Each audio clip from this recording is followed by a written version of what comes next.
Deputy Tommy Broughan. Thanks, Ken, and delighted to have a brief opportunity to speak in support of the European Investment Fund Agreement Bill before us tonight. And I know the Minister wants to pass the bill urgently and to have the provisions in place to implement the programme, the scheme in 2019, early in 2019. And there is a sense of urgency, I think, every day as we see events taking place at Westminster, etc. And of course, the bill provides for the Minister for Agriculture, Food and Marine and the Minister for Business, Enterprise and Innovation to enter into power, to give them the power to enter into agreements with the European Investment Fund to facilitate the future growth loan scheme, which was announced, of course, in Budget 2019. And I just wondered, maybe initially, why was this necessary? I mean, why couldn't you go and just, why did the Attorney General, why did he say that you couldn't just go and, establish this fund?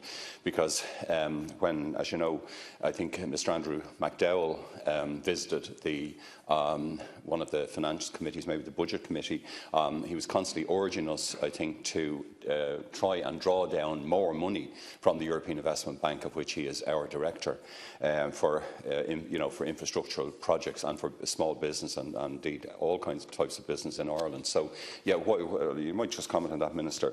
And of course, it will make a particularly important element of the bill. It will make longer-term loans available to SMEs, and particularly those in seafood and primary agriculture.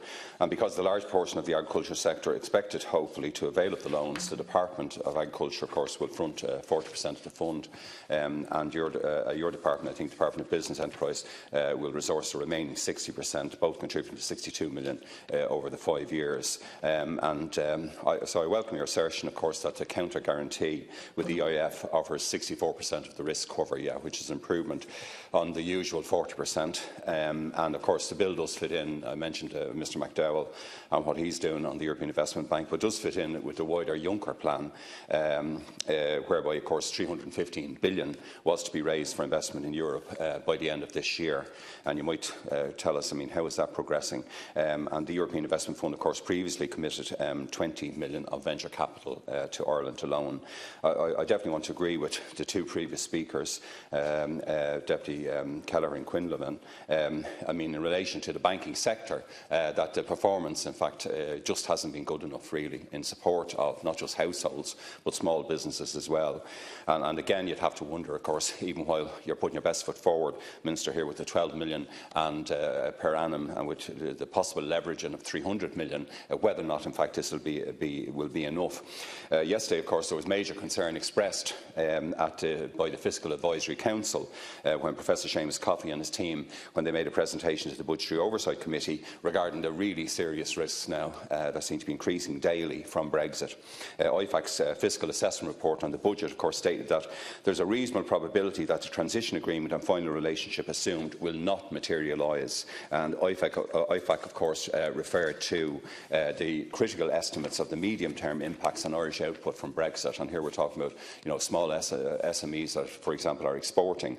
And they put it at the level of 1.1% to 2.3% for a soft Brexit and 3.1% to 7% for a hard Brexit. But IFAC, of course, cautioned that these figures may well be an underestimate due to the intense economic connections between Britain and Ireland. An example of this, of course, cited by Professor Coffey and his colleagues, is the labour intensity of Irish exports to the UK, whereby our exports to Britain, although in monetary terms they might look smaller when people are making comparisons with our other export markets, but they tend to have a higher number of workers' hours involved, and that would be particularly true of agriculture and the food sector.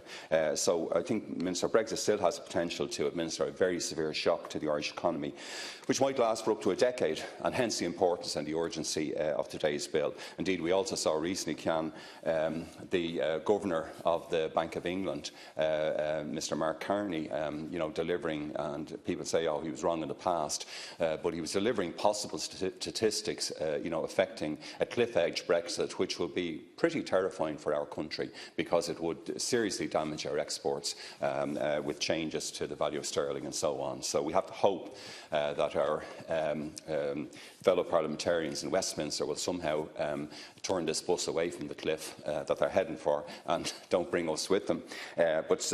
Minister, other deputies have queried it, but why do you think there has been such a poor drawdown so far from the Brexit loan scheme itself? Do you think there's not enough awareness around the availability of the loans, and that the application process perhaps is too onerous for busy SMEs trying to get through day after day, trying to do your product or your work?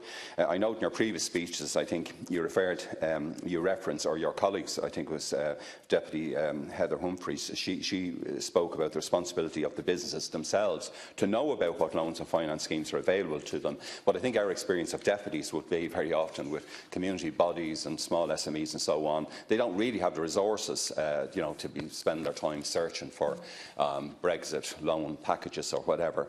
I know that the Be Prepared Enterprise Scheme, the 5,000 grant, has a very low take-up of only around 6 per month, and Intertrade Ireland is also offering, I think, a startup plan voucher, which is also apparently been taken up at the rate of about 6 per month.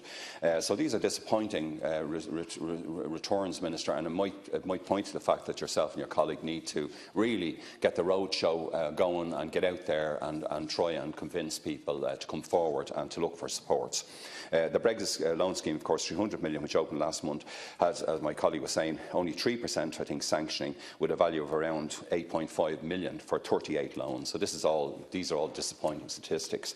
But I particularly welcome the fact that the loans will be long-term, over 7 or 8, down to 10 years. That's a major step forward. It's badly needed in this era of increasing sustained unpredictability. And of course, typically SMEs can access borrowing for periods of between 3 and 7 years. So up to 10 years is very welcome. But we have to say, Minister, are we remotely really Brexit ready, or are we just hoping for the best, hoping that it'll turn out okay on the night, etc.? Do you think we're doing enough? This is another step forward, but are there areas that we could improve? With the British government and Parliament in absolute turmoil. And I noticed that you have done, I know, a number of Brexit seminars, Getting Ireland Brexit Ready, and that around 4,000 participants are recorded to have attended, and that Enterprise Ireland is running the Brexit advisory clinics. They're all very welcome, but maybe we need to do more.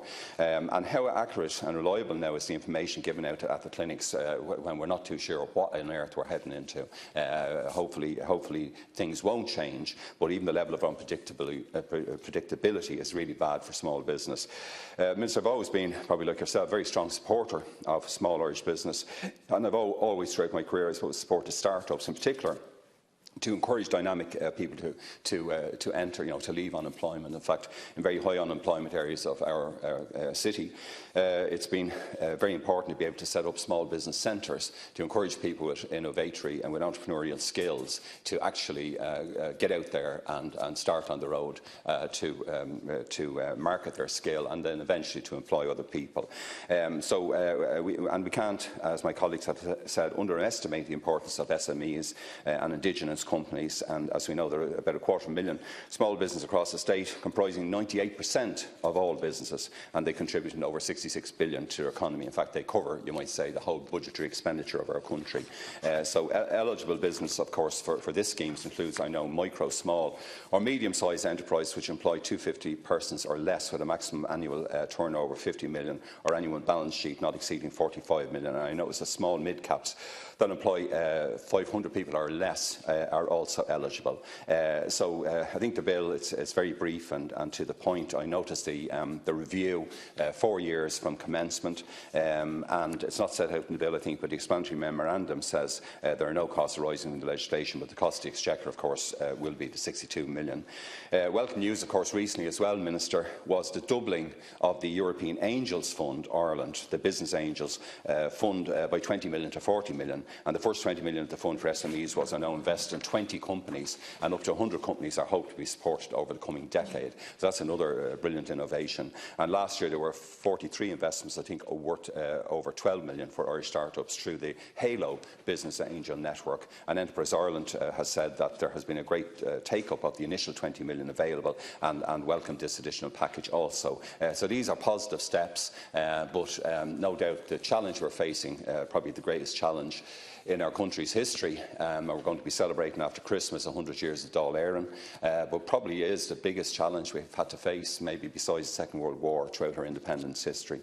The European Investment Bank, they may directly finance Irish companies also. As I was saying, I referenced there the visit of the Director to our committees. And last week, of course, we had the announcement that Nuritas, a biotech company, of course, based here, has received €30 million backing under the European Investment Fund's the European Growth Finance Facility. And I know that the Vice President of the European Investment Bank has said they were so impressed by the innovative use of technology by that company, it's already achieved a number of global deals.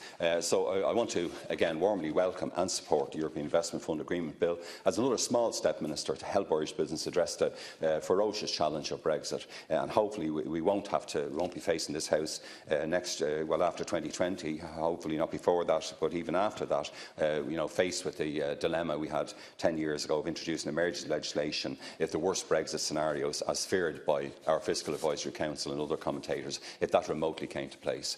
So thanks, Cairhirl.